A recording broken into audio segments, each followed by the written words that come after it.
Welcome back to Sparkle on Substack with me, Claire Venus. I am absolutely delighted to be joined by Beth Kempton and Fairy Lights today. So it is a beautiful September day here on the Northumberland Coast in the northeast of England. And Beth, I think, is also in the UK, and we're going to have a little chat about Beth's work and all things Substack. So welcome, Beth.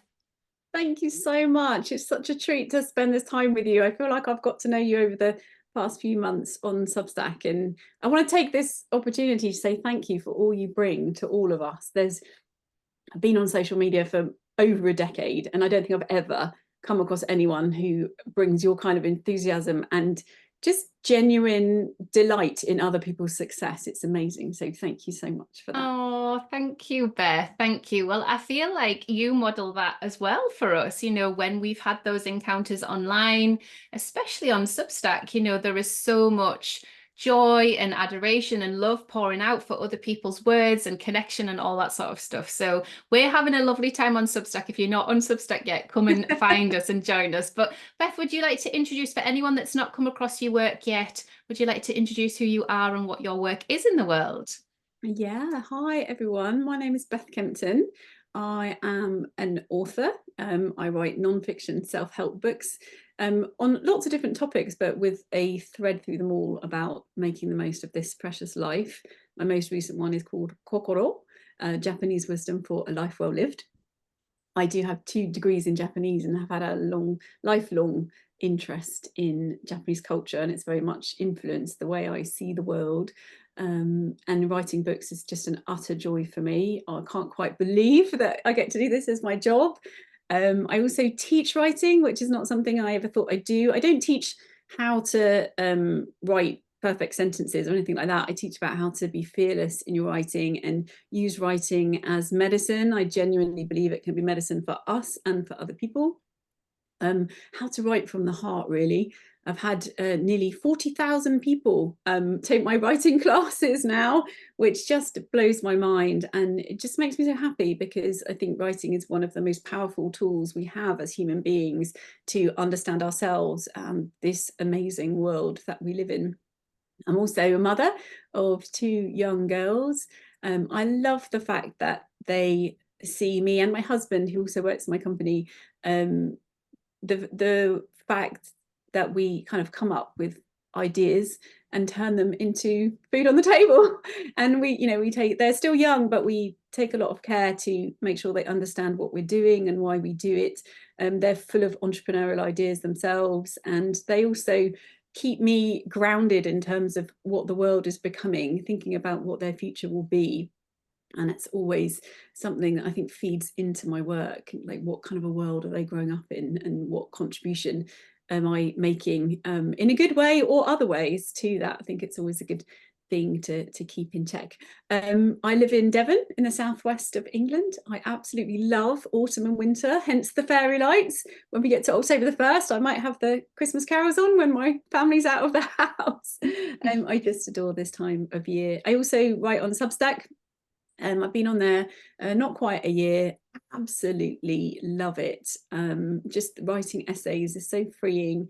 I'm just thinking, when it was July, started a writing community there, which is just the most gorgeous space. I love that. And that's my kind of paid offering on Substack. So all my essays are free. I don't have a paid newsletter, but I use the amazing tools of Substack to host the community that I've been dreaming of for a long time. Actually, it feels like exactly the moment I was ready to host it on a, I don't want to say permanent, nothing's permanent, but on a long-term basis. Who knows what Substack will become over the years. As I was ready to commit to something year-round in terms of supporting other people, exactly at that time, Substack seemed to have all the tools that I needed to be able to do that. So I'm very glad to be there. You can find me at bethkempton.substack.com. And I'm putting some touches on a new Substack all about Christmas called calmchristmas.substack.com, and that's going to be the new home for my Christmas podcast. So I'm all very excited and keen about Substacky things. I haven't really had a conversation with anyone about it. Most of the writers that I know aren't yet on Substack, so I'm really interested to see where our conversation goes today. Oh, thank you. There's so much to dig into there. And I just want to circle back to the first time that I became, or the first time I remember becoming aware of your work. So my husband bought two copies of The Way of the Fearless Writer, and I was like, these are nice. He was like, yeah. He's like, these are our books. Like, we're going to be writers. This is what we're doing. And I can't remember exactly when in the timeline of the chaos of the last few years, but there was these two books. And so we had a copy each, which was beautiful. And I read that book and have read that book again on Kindle. So I've got the physical copy and the Kindle book. And it was like, wow, why has no one ever used these words before? And it was like just such a right time for me to be coming across the words that you used in the book and the invitations. I just felt very invited. I felt very welcome. And I felt like writing was something that I hadn't considered in that way before. I think all of my previous connection to writing, I used to work at a development agency for writing in the Northeast, but I always felt like a terrible writer. And it's awful to say that out loud, but I think working there and being, project manager and organizing, and I did a lot of young people's groups, and then sometimes having to proofread and all that sort of stuff, I was so aware that my writing skills were just not where some of the other staffs were. So it was like, oh, it was crushing. But I was also very inspired to blog. And so through that process, I'd kind of started this blog to really understand more about self-expression. So it was less around writing craft then, because that felt too hard. And it was more around self-expression. And then your book arriving was like, oh no, okay, so I can write for me, I can write for it feeling cathartic. I can write for, the early hours with the fairy lights and the candle before the children get up. I can write for the internet, which I just wanted to give credit to that book, Beth, because it is a life-changing book. So thank you for writing it. That's amazing. I had no idea about that. And interesting, The Way of the Fearless Writer came out in the UK in October 2022. And I think that's the year you joined Substack, isn't it? Yeah, and there we go then. Yeah, this is what I mean. The timeline's just such a blur and it's super, super interesting. And then I read this book, Kokoro, on holiday. I hope I'm pronouncing it okay, but I read this on holiday in April time this year. So the books in between, I've got Wabi Sabi, I've got it in my spa bag. So the idea is that I go to the spa and I sit and I read, but it just hasn't happened yet. I've been going to the spa and just like collapsing because it's been such a busy summer. But yeah, so that's been my journey with your book. So there's still a few in between, I think, that I need to seek out at the right time. But you always say that, don't you? The book will find you at the right time. So Oh, yeah. absolutely. I buy books all the time and then I just put them on the shelf. And then something's going on in my life and I look at my shelf and exactly that book I need is just waiting there. For sure, there's Mm. something magical about the timing of when we read books. Yeah, for sure. And I think, I'm really happy to share this personal story with Kokoro, but I'd left this copy that you'd very kindly sent me, and I'm gonna share this lovely, well, I've made it into a bookmark, but it was how the book was wrapped, that you sent through the post, which was just I was having a really hard day when this arrived. And I'd left this at home, and Dave again had bought a second copy. So we had two copies of this as well. We don't make a habit of this, guys. But we did have two copies and we both left them at home, and it was getting towards the end of the holiday. And I was really thinking about, I could just see it in my mind's eye. And I was like, I really want to read it, but I wanted to read the physical book. And then I'd gone to the bookshelves in the hotel that we were staying at, and there was loads of kind of book swap stuff. And I'd found another couple earlier on in the week, but there was nothing I wanted to read. And I thought to myself, I'm just going to get the Kindle. I'm going to get the Kindle version. And then I know that I've given myself that space and time. I could just feel that it was calling me.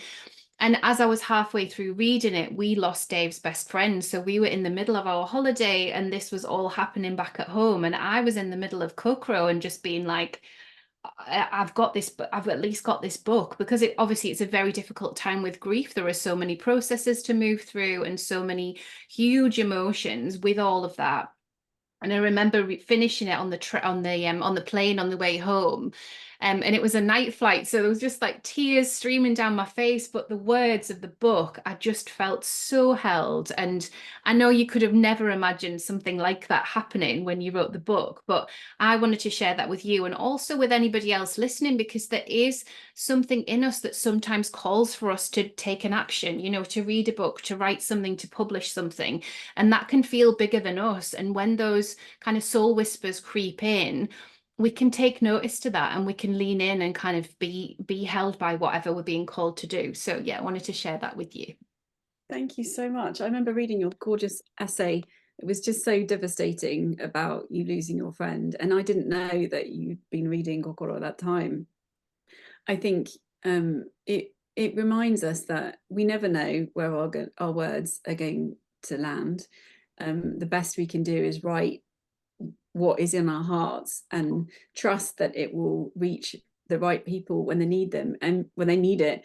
And I don't think I ever thought that I would be someone who would write about something as personal as grief. I've written about a lot of personal things before, but not that. But in just to explain to anyone who doesn't know, which is probably most people listening, Kokoro ended up being in part about the loss of my mother and the experience of dealing with grief after that. It came quite out of the blue. She had a terminal cancer diagnosis and died in hospice 3 weeks later.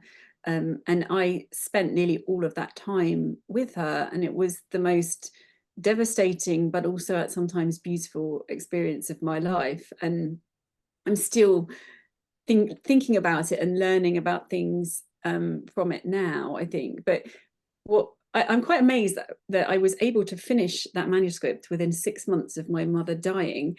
And I, in the past, have always encouraged people who are working on book proposals, for example, because I mentor people writing book proposals. I've always encouraged them to not go too far too soon, and to make sure that they've had time to process things before they turn it into a book idea. But I'm not sure I would counsel them in the same way now, because actually I wrote in a very raw state and of course spent time editing, but I'm not sure that I could just write in the way I wrote Kokoro again.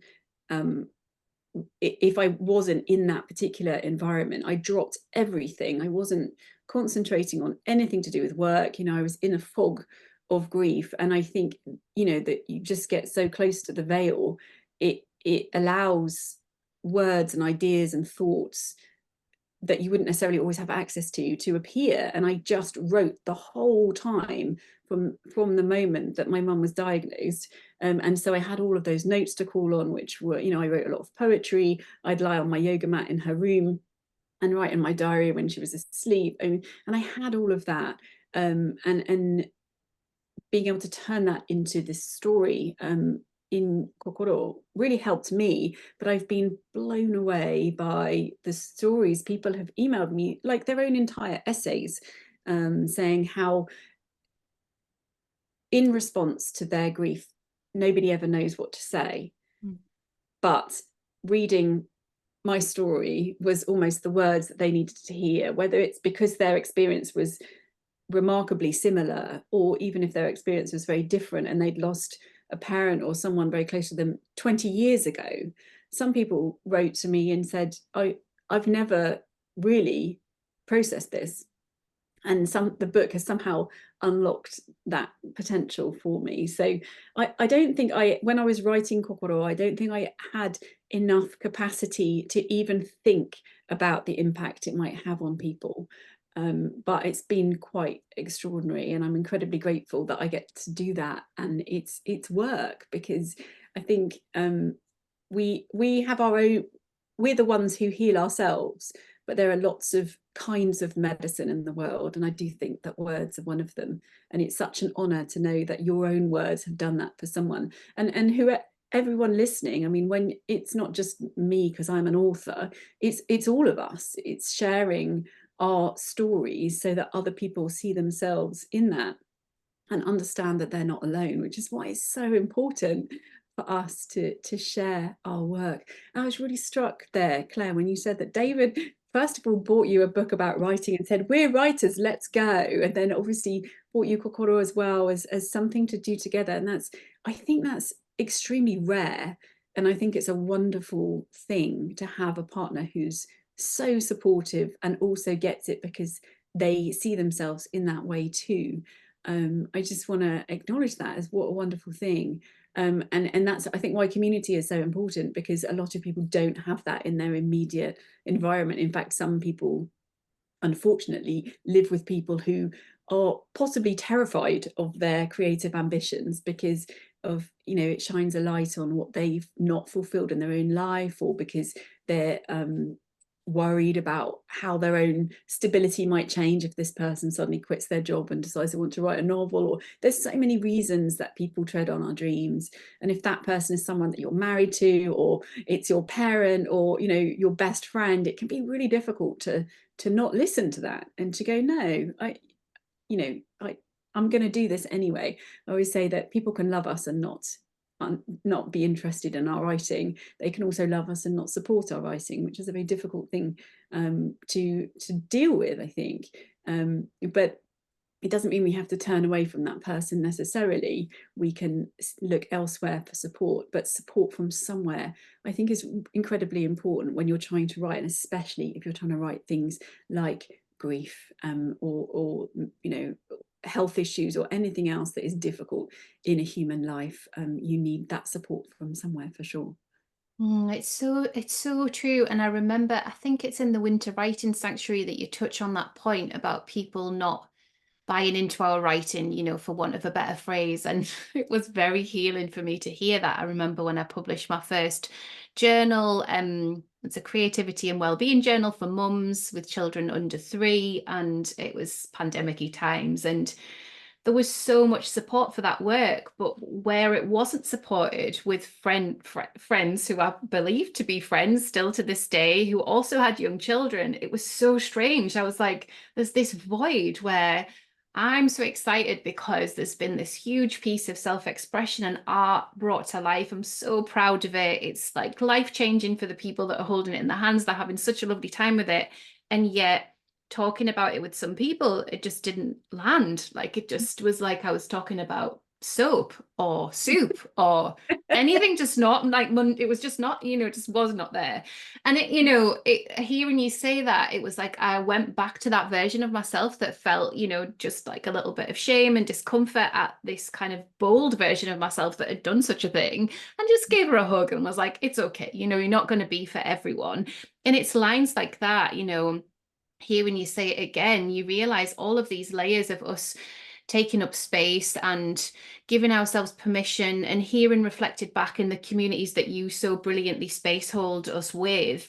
Those are the things that give us those little nudges to kind of keep going sometimes when we might be trying to tell ourselves, or, not today, or I didn't publish it, or I don't like it, or any of those things that are coming up. With you writing classes, Beth, and I am part of Soul Circle on Substack, so that's Beth's membership on Substack. There's this beautiful invitation of taking up space on the page, but then more than that, there's this invitation, and I'd love to know a little bit about the history of this, where you'll say, come and share it here, and you'll give us a place online where not only are we sharing it with you, but we're also sharing it with a wider community. Have you always worked in that way? I know you've got kind of closed courses and workshops as well, but then you've got the public Instagram forum and Substack. How did it come about? How did it come to be? Oh, it's a great question.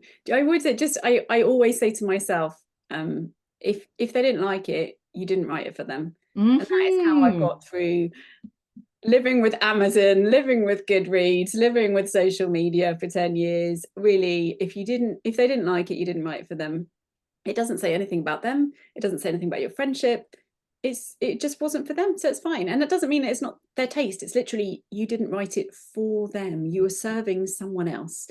And when your work finds the person that you were serving with what you've created, then you'll feel that connection. Of course, you don't always find out. Lots of people read your work and you'll never know. But when you do hear from people who you did write it for, it's really quite an amazing thing. I think it's very important not to share work for any kind of validation, because that's a slippery slope. But that's very different from somebody sending you a personal message or commenting saying, I really needed to hear this today, or thank you, it's not just me, or you've made me see something differently. That's a really wonderful thing. It's like a human service, I think. In terms of your question about inviting people to share, it's interesting because I'm quite a secretive writer myself. I have reams and reams of notebooks that no one else has ever read.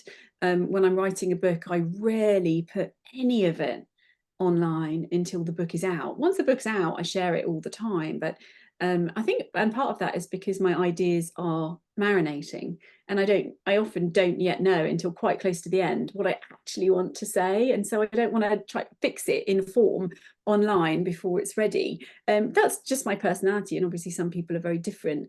But what I have found is that sharing in the safe container of a closed community makes a huge difference. And I've been running online courses for I think, yeah, more than 12 years now.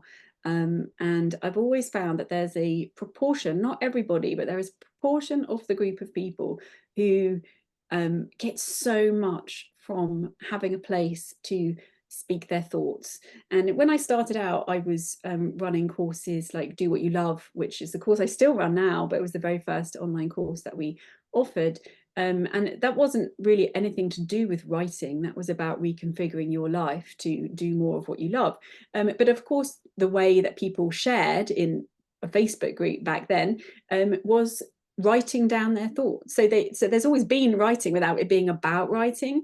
And people often commented how just putting their thoughts down to a group of strangers, so people who have no prejudgment of them, they don't know anything about their history, they are there to be supportive, so nothing negative is going to come back to them. It's such a freeing thing, and I've witnessed that for thousands and thousands of people. And I know that there will always be people who just, they just do it themselves, and they do it in the journal, and they never look at anything anyone else is writing, and that's absolutely fine. And there's people in the middle, kind of hybrid, who do their own thing, and then they call themselves lurkers, and they read what everyone else is doing, but they don't comment or anything, and they certainly don't share anything of their own. And then at the other end of the scale, you have people who share everything. And it's absolutely, any of those is fine. It's whatever works for you. But one of the reasons that I created Soul Circle, the paid membership, was because the Facebook groups I was creating for my writing courses were becoming overwhelming. When I have a kind of high investment course with a small number of people, I still use Facebook because it has a lot of advantages. But I was offering free seasonal writing sanctuaries. The Winter Writing Sanctuary last year had more than 10,000 people in it. And they were invited to the Facebook group, and I think maybe about 3,000 or 4,000 of them joined. So you can see there's already, it's only a third of the people who are joining. But then those people are posting every day in that group, and I always try and make an effort to at least welcome every single person who joins, and then try and like or comment on something. And so I was finding my entire Christmas and New Year was just filled with all this activity on Facebook. And while it was wonderful in many ways, it wasn't the feeling of serenity that I was looking for to offer in the space of a sanctuary, especially in the middle of winter.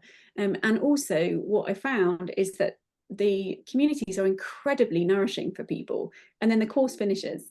And although they stay open, it's not quite the same, because I leave and then, there's nobody regularly encouraging people to stay connected. And I wanted to create a space that was there all year round for people. And I offer weekly, really gentle kind of, it's not really writing inspiration. It's like a thought.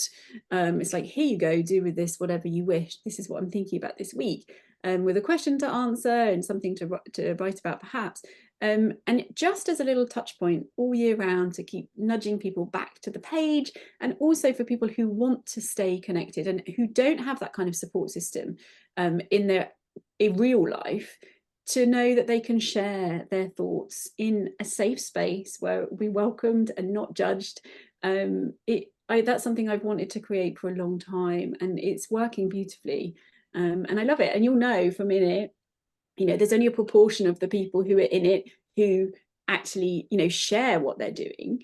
But I get emails all the time from people who are very quiet or call themselves the lurkers, who just love it. And it's the thing that they, look forward to on a Monday morning, sit down with their candle, and off they go, and it sets them up for the week. So I think it's really important, as any kind of teacher or community host, to remember that there are all kinds of people going through all kinds of things, who respond to things in different ways. And so offering those kind of different options, even on a class that's on a set date, I always try and say, there is a date because I can only be here for a certain amount of time, but you take it at your own pace. There's no rush.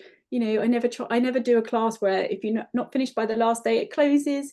That's not what we're here for. There's no sense of rush or push or any of that. In the same way that we're saying you find a book at the right time, I think you engage with a course or a community at the right time. And sometimes you come and go and come back. It's life ebbs and flows. And I think so does what we need as we go through it.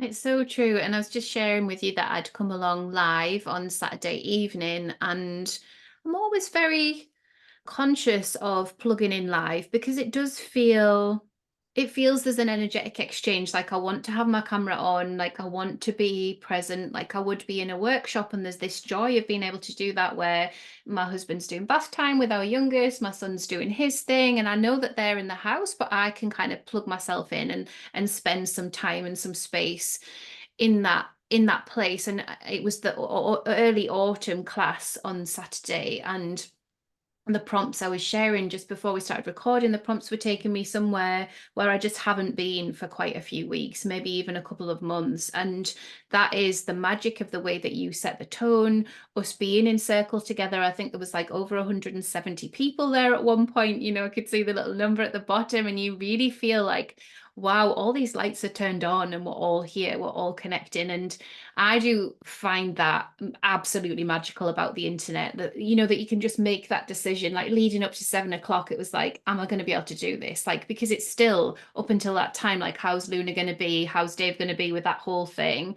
Sometimes she just wants me, and then actually the moment was there, and I did some writing, and the feelings that I had around the invitations that you set were, well, especially there was a beautiful prompt around Laura Pashby's new book, Chasing Fog, which I just got my pre-order copy of last week.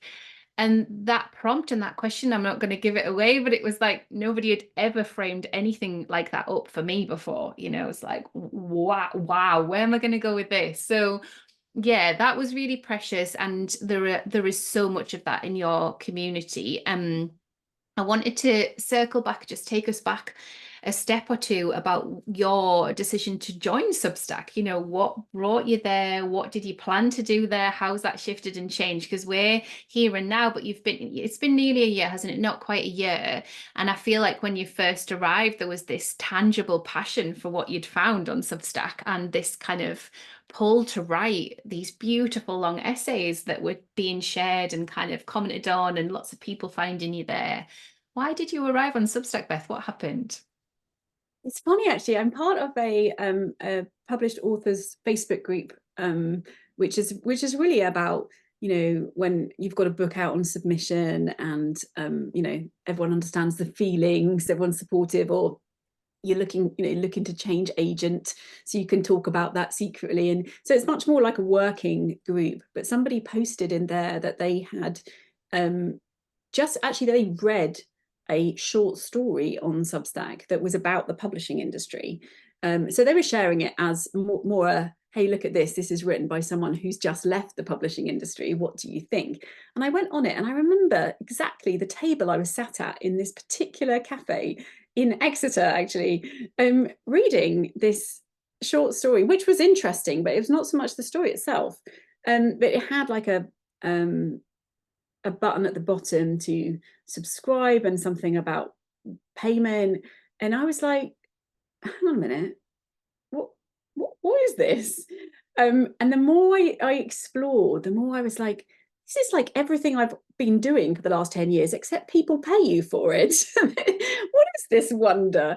And so I didn't dive in straight away in a big way. What I did was post, I set it up and actually joined Substack often run masterclasses for like free ones for people who have social media elsewhere. I'm trying to think how I found out about it.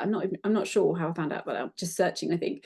And I joined the Zoom, and they explained more about it. And I was like, this really speaks to me. It's very easy for me as someone who's created many websites and, you know, done all the social media stuff myself for so long, it didn't feel like an obstacle. It felt like something I could very easily start doing. So I made a pretty Substack, and then I just wrote an essay called "Should I?" I mean, not even an essay. I think it was like a paragraph or something, saying, "I'm thinking about this. What do you reckon, people?" And suddenly I had all these comments of people going, I've been looking for you on Substack, waiting for you to come. And I'm like, what? And so I then wrote an essay. I think one of my very early essays was called Confessions of a Self-Help Author, which is a series I've been sharing over the months. And it really struck a chord, and it was being shared by a lot of people. And I think I got something like 5,000 subscribers in the first 8 weeks or something. And so I wasn't really sharing anywhere else. I was just doing this, and people were sharing my essays, and I'd never seen anything like it on other platforms. And so what was really interesting to me was I started in October, and I was writing essays November, December, and November is one of the busiest times of years in my business. We have a huge gratitude sale every November. And even so, I was writing all these essays. I was like, I don't really have time to go to sleep, but I've got time to write another essay. And I said, what is this? And it really, I know loads of people have said it, but it really felt like the old days of blogging. I think blogging just died when Google got rid of Google Reader. And I lost complete interest in it, even though I do have blog on my website, so I never really update it. And it felt like that joy again. I actually found myself searching Substack for the people I used to follow on blogs, who I didn't really follow on Instagram or anywhere else, but I loved their essays and stuff back in the day. And it was just a real joy for me. And so then when it got to January, I think it was, I was like, right, I'm going to take this seriously. I'm going to actually like commit to writing some essays and things. I was very clear to myself I didn't want to charge people for them, because I have another mailing list elsewhere which I have been, you know, building for a long time, and it was a bit complicated having two lists. And so I was really just like, I'm going to write essays about things I want to write to people who want to read them, and I'm not going to charge for them, because as soon as I charge, I will feel I have a commitment to writing an essay however many times a month, and that's going to become churning out content, which I am absolutely never going to do on this platform. And so I stuck to that religiously, and until this summer, when I started thinking about, I actually gave myself a ridiculous not target, but I said, you're not allowed to think about turning on paid until you get to 30,000 subscribers. And I was like, that'll be years away. And then I got to like May, and I was like, oh my God, I'm like on 29,000 and something. And so all of a sudden, which often happens to me with Substack, I get a rush of, I've got to do this, like a rush of an idea comes for an essay, and that's what happened with Soul Circle. And I was like, I want to do this properly. I don't want to charge people for my newsletter. I want to use this as the place to hold the private writing community that I've been dreaming of for a long time, has all the technical things that I need. And I know that a lot of people don't like that you can have video and things on Substack, but actually, because I knew I wanted to have these bi-seasonal beautiful live writing circles, and quarterly mentoring, as well as doing something regularly all year round, it was perfect, because I could put the video direct on Substack, and it looks much better than my normal, you know, host it on Vimeo and put it in a classroom or whatever. And so it just seemed to line up perfectly with the tools being available. And I spent a lot of time in this kind of frenzy going, right, I need a brochure. I want people to understand what it is. And I need a welcome pack. And I need people to like, as soon as you sign up for Soul Circle, you get this downloadable, you know, intention setting workbook and all this. I don't just want to turn on paid. I want to create this space. And I had to spend quite a lot of time figuring out, well, of course, you don't know what paid looks like in the back end until you turn it on, which is quite confusing.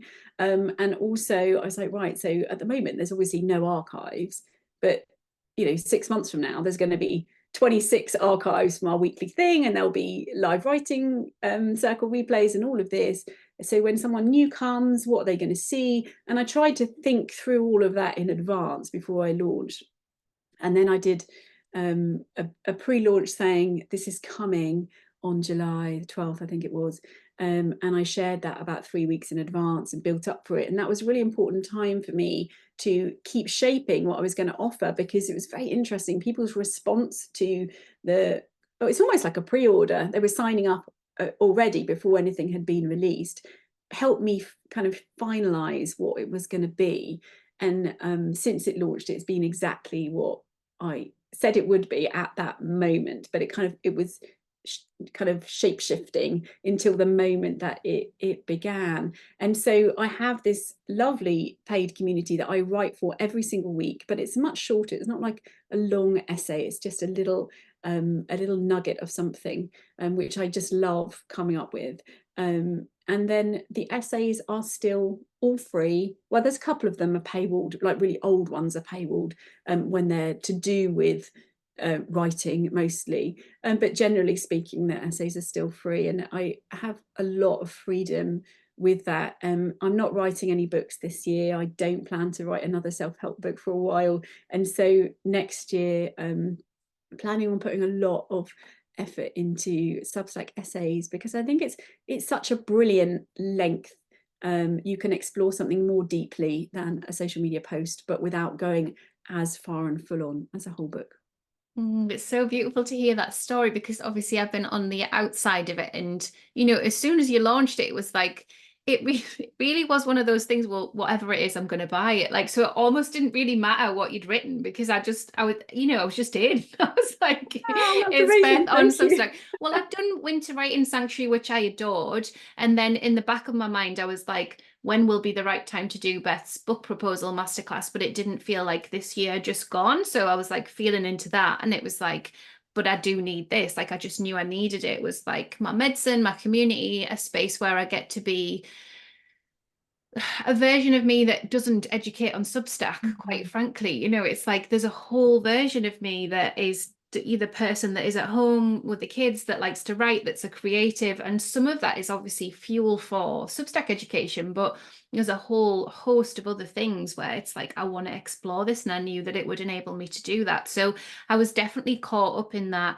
Okay, it's coming. Okay, it's here. You know, go on the laptop and press purchase and get in and stuff. And then for me, it's just felt there's no rush. Like, I'm in now, so I'll take my time and I'll kind of find the resources when I find them. I'm really interested in what you said, because it comes up a lot about people joining at different times, because people have this sort of perception, okay, so I'll get paid for my writing, and then I'll offer some bits of community, and then I'll try and sort of value stack. And then they get in this real muddle, because if someone does decide to upgrade, that could be one person who's paid, maybe it's £6 a month, maybe it's 10, however much, who is then emailing and is confused because they can't find the things. And it's that bit of taking people through resources or taking people through programs so it feels clear and it feels like they're invited, they're welcome, and it doesn't feel like they're behind either, because quite often, especially now, the most common thing I hear is I'm overwhelmed on Substack. And it never used to be the case. It's just because there are so many new and brilliant tools. But when somebody is either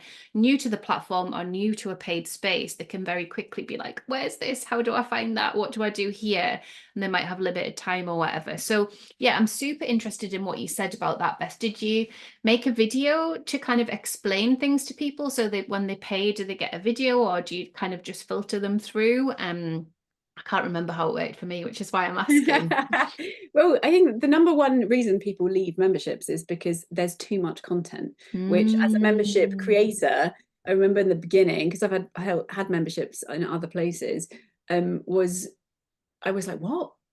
People want value. No, people want clarity and something, the thing that they've come for, they want it, and they want it easily. And I think on Substack, that's one reason that there's too much. And the other reason is that they don't know how to find things. They don't know their way around. And so I'm definitely planning in next year to create a simple course for writers to get set up on Substack and understand how to use it and get their way around it, to stop that being a barrier. I didn't have the capacity to do that this year. The ideal would have been to have that available to everyone at the same time. But this time, what I've done is tried to make it as clear as possible. So on my Substack homepage, there's a section that says members only. And that's where all the paid newsletters that I send out each week, and also the replays and all of that, I use the tag function to say members only, and so it gets archived there. So as soon as they, if you're looking for anything to do with Soul Circle, you just go there and it's all there. And interestingly, some of those have, in the back end, it tells you, oh, somebody upgraded because of this post. Actually, quite a few people have upgraded because somehow they've come across that archive and gone, hang on, I want to see what this is. So that wasn't on purpose, but it's quite interesting that it's kind of there, front and center. But basically, when people arrive, there's a welcome email that tells them, what's where, and there's a whole welcome pack that has our Soul Circle year and what to expect. And there's also a little downloadable how to prepare yourself for our Soul Circle live writing circles to make the most of them. So I've done my best to prepare people for that, but I do think there's a missing piece on how to actually use the Substack app and all of that, which is me sitting down at some point and screenshot it, not screenshotting, recording my screen, talking people through it. That's not something I've had the capacity to do at the moment, but I think is always a good idea if you're running something like that. Yeah, definitely. And I've only just got round to doing it in my community. So I have a welcome video for free readers and a welcome video for paid members and then diamond members. And I do that exact thing, screen share and say, this is where you click. And I tell them, obviously, because it's Substack education, I'll say this is a section. The reason I set it up as a section is because of this. This is tagged. The reason, so it goes into all of that. So at least if some of that lands, and then because actually, and people don't really realize this, it's possible to search our Substack publication. So when I'm on SoulStack, I would be able to look for something like if I just typed in autumn in that search bar, I would have been able to find Saturday's class, like if I couldn't quite find it for whatever reason. So I do think that is important to mention because we all set our navigation up on Substack differently, and some people will turn the archive function off. Some people will keep the navigation bar quite tight with not much on there. Other people will have lots of things on the navigation bar, and then the homepage, we get a lot of different options. So knowing that the search functionality exists can really help if you are a little bit lost in the Substack ether and need to find something. So top tip there. That is a great tip. And also from the very beginning, any time that I send something out to paid members, I've always put Soul Circle in brackets at the beginning of the title. Nice. So Yeah. you could search Soul Clarity Circle again. and everything should come up. And it helps me as well. It's that regularity. I do it with all my classes. If I'm sending an email for Winter Writing Sanctuary, it says that in brackets at the beginning. And so I think it also helps people not feel overwhelmed. I'm not just sending out a bunch of newsletters. This is the thing I signed up for. Right, she's sending me something about my class, or she's sending me something about the paid membership that I chose to belong to. So I think that helps with inbox overwhelm as well, for sure. But there are quite a few people in Soul Circle who didn't know anything about Substack and have come from, my other my other places, who really are not interested in learning how to use another platform. And so I say to them, don't worry about it at all. Everything that you need is going to come to your inbox. Yeah. So as long as you are, you have your settings, just go here and check, that you can receive the emails and they're not going to your spam, that you're all set. You never have to go on Substack at all, actually. In the Zooms, you get an email that says a reminder with the Zoom link in it. So it's absolutely fine. Don't let that be a barrier to you being on it. And then what I think happens over time is that, they're curious and they press it and look at it in the app and they're like, oh, wow, there's a whole world of interesting. Yeah, I think so. But making it easy for people is really important, for sure. And I do think, Substack is amazing, and it is also constantly improving itself. And so, a year from now, 5 years from now, it might look and feel very different and be incredibly intuitive. And like the back end, for example, is just one of the most difficult things to navigate I've ever seen from something that does so much. And I think it's because of the speed I'm not saying this with any knowledge of anything that Substack doing, but this my guess is that the speed at which it's developing and adding new features are just being added to the back end. And it could do with a complete reorganization, drag and drop and all that, but that would probably take for the whole thing to be shut down for a few hours in order to reset it, like when you're upgrading your own website.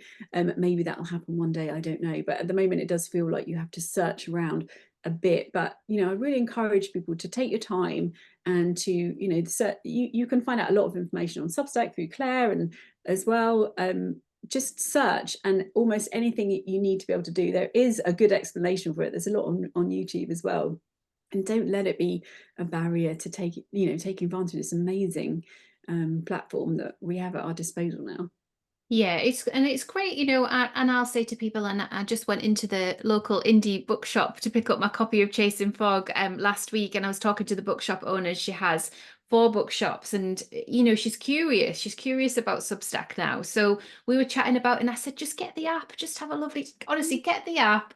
Delete. She's still sort of trying bits on Twitter X or whatever because she's got a following there and whatever. I said, just delete a couple of social medias and hang out on Substack for a little bit and then, circle back round. So it is a nice experience to be able to kind of come to an app and be a reader like that. That for my brain, and I've just deleted the Instagram app again because I'd done a big push for the book launch, and then Instagram makes me think that I need to like clean my kitchen and make a reel about it to tell people about what I do in the world. It like gets in there. It's like a little worm, and I'm like, no, I'm not going to make Oh. cleaning videos.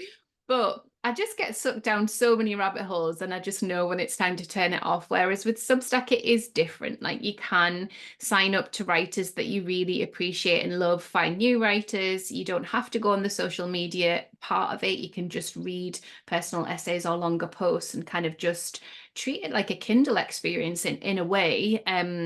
And I think it can be really nice to kind of get to know yourself as a reader, like you've said, those kind of golden days of blogging where you could go into Google Reader and kind of read your favorite blogs. That's still possible, isn't it?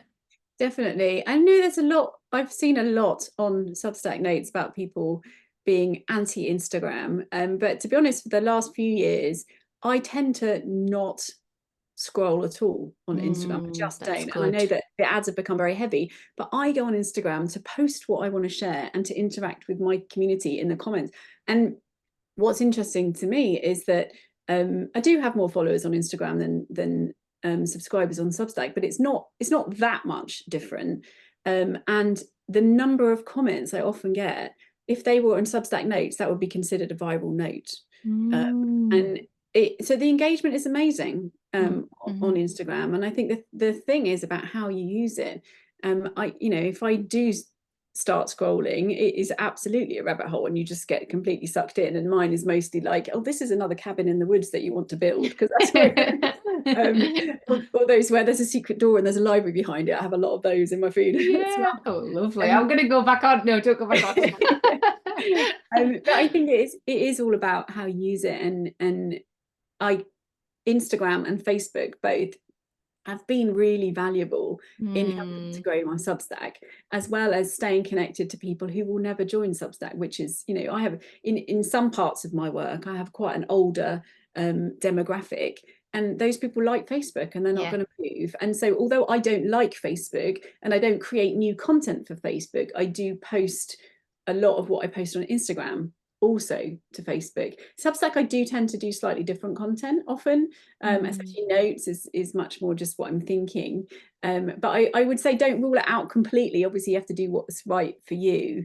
But using Instagram for your own community building, whatever, doesn't have to mean doom scrolling. Yeah, absolutely. And I think that as well. I think that I probably need to bring somebody in to help me figure out what I'm doing there, because I feel like I should be telling people about what I do on Substack, but it's like Instagram blocks the word Substack. So it's very difficult to be like, hey, I wrote a book about Substack, and then I get blocked, like creatively blocked. I can't get in flow about what it is that I'm supposed to be doing. So I think, and I always have periods like this where I'm like, it's okay, we'll just put that down for now and we'll circle back. But I think, yeah, anything that enables you to be able to reach your community in a place where they are and feel safe to be and feel safe to communicate is a wonderful tool, isn't it? It's a wonderful thing.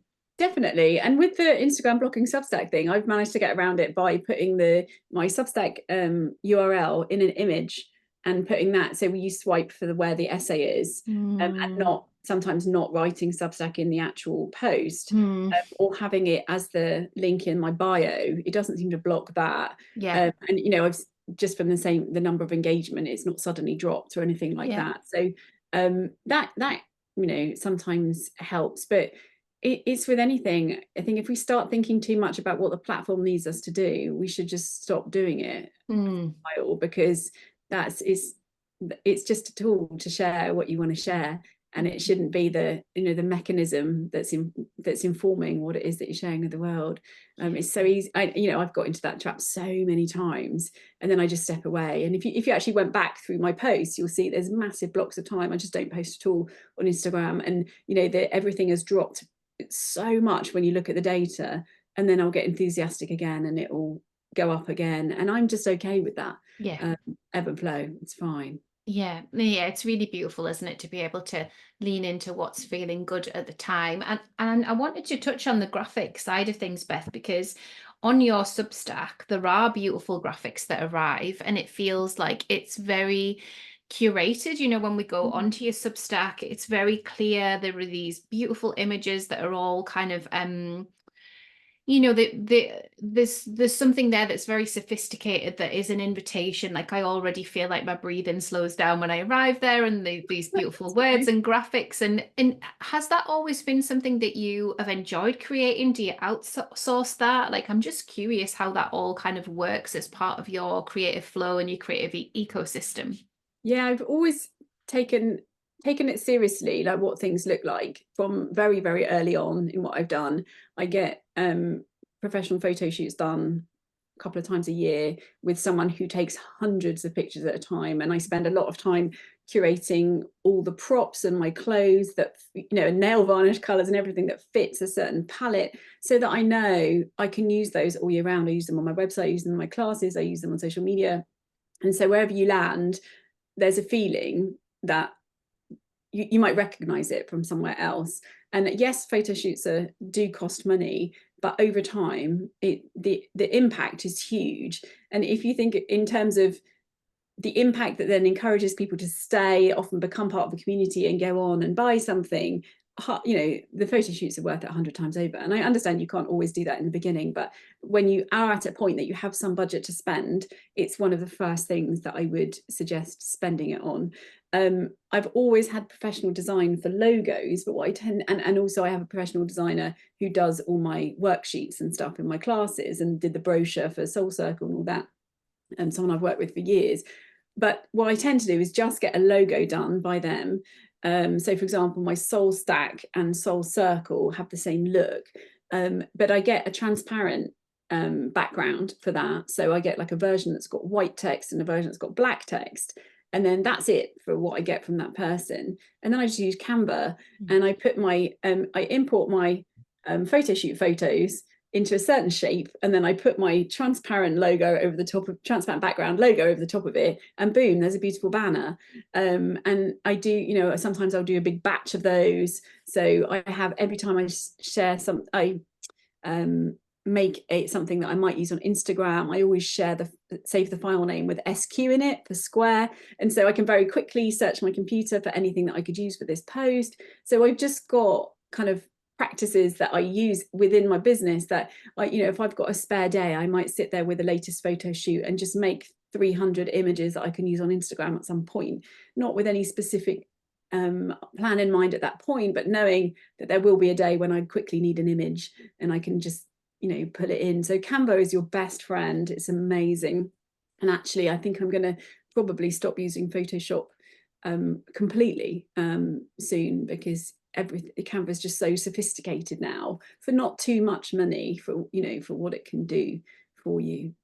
Yeah, I'm a big fan of Canva as well. I took a Canva class in the pandemic, and it was almost like somebody had given me a golden ticket. I was like, what? Because I've always worked with designers and I love working with designers, but there's always so many backwards and forwards, and it's very difficult to articulate what your creative brain wants, because you can't see it until you see it reflected back, and then it's the tweaks, isn't it? So it's like just learning what your creative style is, and then learning, and branding's a very, very sophisticated job, but learning the things that can work and the things that definitely don't through like a few classes or whatever can then just really empower you to be able to use more of the visual imagery and to create that tone, when someone steps into your online space. Definitely. I do think it's worth getting a logo done by somebody who's good at making logos, because you can use it over and over again. But for example, with my Calm Christmas podcast, I get every episode title and banner and all the stuff I know I'll need. I get all that designed by somebody, because it uses the cover image from my the actual book and stuff, because I can order that in advance as soon as I know what all the episodes are called. I for Canva, I find it's incredibly helpful. I need something quickly. I don't, right, I've decided I'm going to do this today and I want to put it out. I want it to look lovely. I don't want to have to send it off and wait a week for it to come back to me. And also because we change our minds about things, for an essay, for example, on a Substack essay, I always have a beautiful title of the essay at the beginning of it, and it's got the title of the essay on the image. I couldn't possibly be sending that out to a designer when I'm someone who is like, oh, this is my essay, right, boom, sending it today. I'd have to wait, and then you've lost the momentum. And so getting a template made by somebody, and if that helps you, is a really good thing to do. Also, Sarah Tasker on Substack has a brilliant free Substack branding little package that you can download.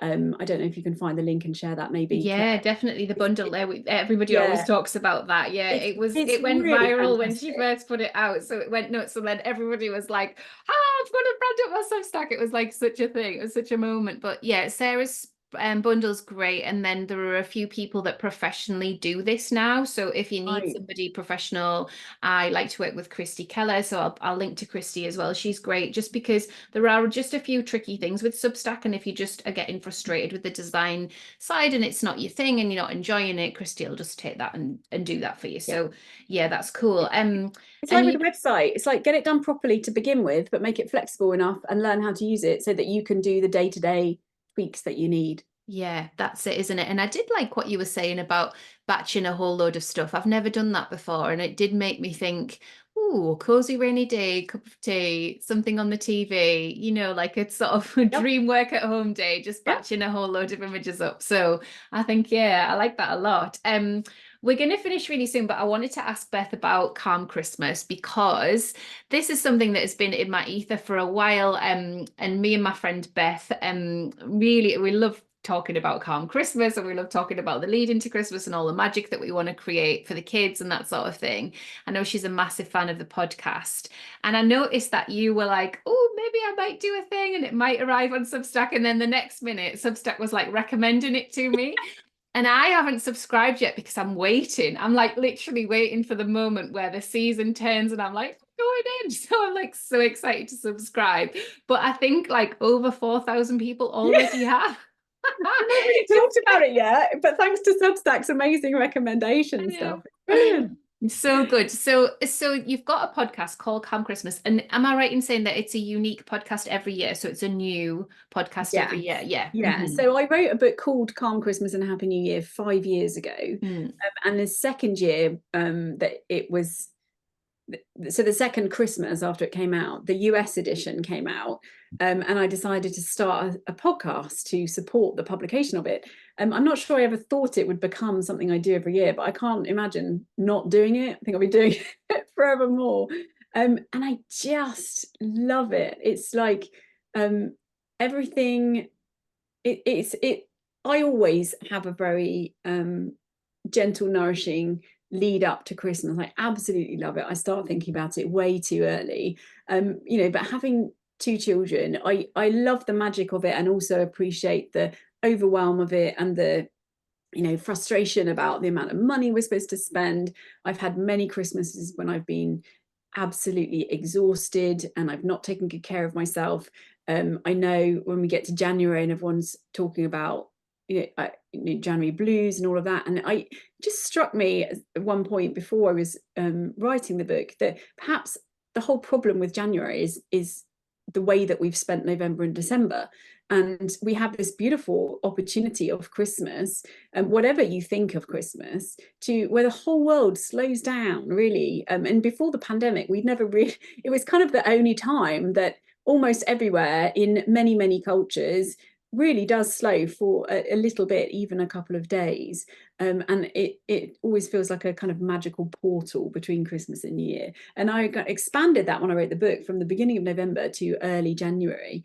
And it fitted perfectly in a weekly podcast. And it's since become the UK's favourite Christmas podcast. It's bonkers. It's like number one 2 years in a row or something. And it's been in Ideal Home and Radio Times and Vanity Fair. It was so funny. Wow.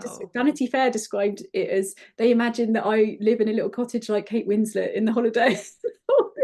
And that is kind of how I imagine it when I'm writing. I do live in a little thatched cottage, to be It is fair. my favorite Christmas film, by the way. I'm just getting all sorts of nostalgia for when I'm allowed to watch that film. Maybe Oh when my I do God, my it's Canva amazing. images, I'm going to put The Holiday Yeah. on and download your podcast at the same time and just Oh, like sit there all day. it's perfect. Maybe we should have like one day when we all do that. We all watch The Holiday and we're Yeah. all making, our Canva Making images, whatever. Canva graphics for the year. Yeah, gorgeous. Yeah. So alongside the podcast, every year there's a whole podcast series which has episodes based on different topics. One might have a focus on gifting in a mindful way, and talking about money and all that. Another one might have a focus on sadness at Christmas, loneliness, all those things. One might be all about food. And there's also kind of some consistent things throughout the whole series, which is what's going on in nature right now, and little craft project and recipes and things like that. And I often share beautiful books that I'm reading and those kinds of things. One of the episodes is always about wintry words. We're full of prompts and all of that. So I'm doing that again this year, but I also offer a free Christmas planner, which is thousands of people use it every year. And I do a alternative advent on Instagram every day from December the 1st to December 24th for well-being tips. And I just felt like, hang on a minute, all of these things could live in one place. Oh, Substack. And so I said, like you said, I popped on notes. I'm thinking about doing this. And then I just woke up one day and I was like, I'm going to do it. And so I imported my Christmas podcast and I set it up. It's at calmchristmas.substack.com.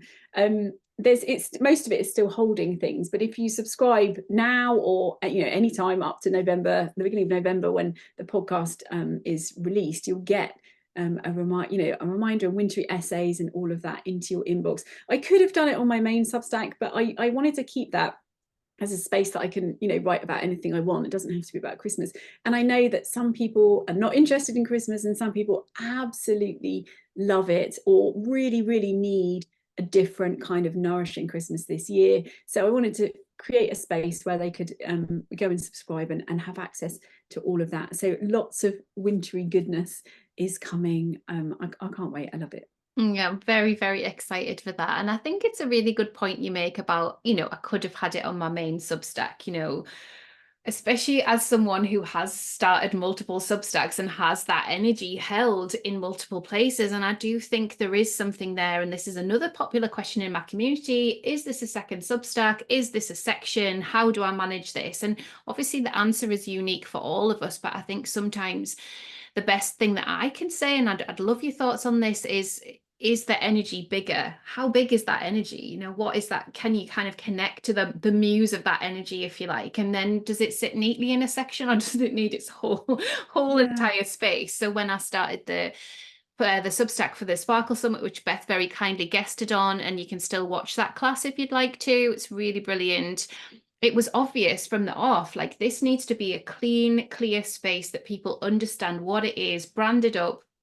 It's very clear that it's about Substack and publishing and all of the nuance of conversation of on and offline publishing. So it was just very clear from the off. So yeah, just did want to touch on that because I think it is something that muddles people and people spend time kind of agonizing over what to do with an idea or a thought or trying to kind of catch the tail of something and be like, oh, what do I do with it? So it's good to hear you talk about your version. And I think my understanding is correct that it's going to, it'll go offline and then hopefully maybe if it all goes well, come back again next year. Is that what you're thinking?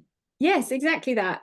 So the podcast itself will still go out to Apple and Spotify and all those places. But in the past, I've put all the show notes and all of that have been on my own website, and it's never really looked exactly how I wanted it to because it's just on a website that was built ages ago without a podcast on it. And so I think the format for Substack works really well for that. But the in this case, it's one theme. It's calm Christmas and winter well-being. It's like this very specific topic. and it's also contained in terms of time. So I know for basically 10 weeks from the beginning of November to first, second week of January, it's going to have regular content, and then it's going to have nothing all year round, apart from maybe a reminder this is coming, and it's the same with the podcast. I do it once a year, and I spend time in autumn getting it ready, but from January through to autumn, I'm not thinking about it. I don't put any energy there. So I think it works really well from that point of view. And it's not a section on my main Substack. It's a completely separate Substack with a different email and all of that. And the reason I did it for that was because everything on there is free, and my intention is it will stay for free. But I thought, well, maybe one day there might be a reason to, I might want to fundraise for something. So last year I was going to use my podcast for fundraising for hospices, because it was my first Christmas without my mum and all that. And in the end, I didn't, because it felt like I was talking a lot about hospices, and I had some beautiful advice from someone, and I was going to do kind of a big fundraising campaign. It just felt like it didn't fit. So all I said actually was, if hospices are really important. If you want to donate, find your local one, and or cancer research as well. But I think there is an opportunity that I might use it one day to raise money from a very small subscription thing. And if I do that, I just want it to be completely separate financially. It would have its own bank account, Stripe account, email, all of that. So that's partly so somebody might be able to administer it for me, but also from a business point of view, it's super clear. All that money is only for this particular thing. It's a charity donation.